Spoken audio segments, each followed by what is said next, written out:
Day 32. Ivory Nicole Smith. Happy Pride Month, folks! I thought that for this month, I would do 5 or so videos about my children's book because it's based in San Francisco. It is San Francisco history.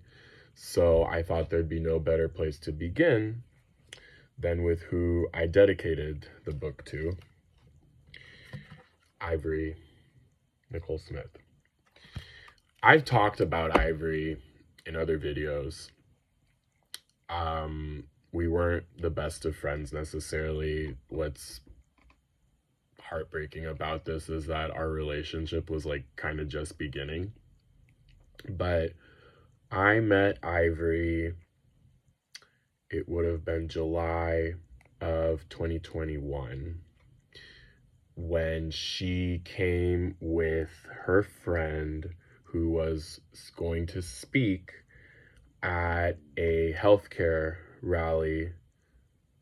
justice rally that I co-organized while I was running for Congress.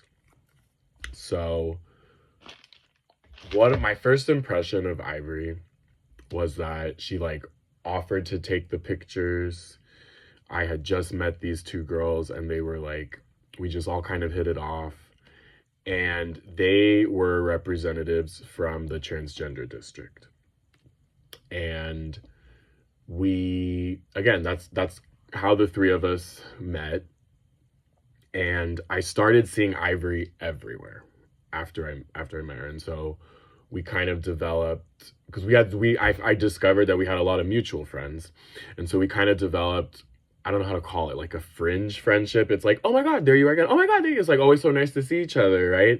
But you don't really know each other. And I'll talk about two memories that I have of Ivory.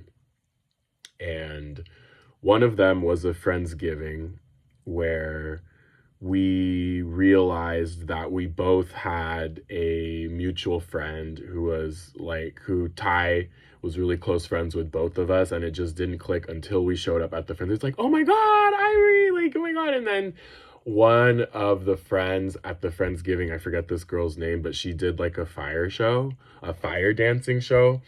That was a lot of fun. Friendsgiving. And then my favorite memory with Ivory was we showed up to Transgender Day of Remembrance, I want to say it was. There's Transgender Day of Visibility, and then there's Transgender Day of Remembrance. And I just remember we each showed up by ourselves, and then we spotted each other, and then we immediately made a beeline towards each other. And then we just hung out the rest of the time, and then including going to Haight-Ashbury afterwards and getting food.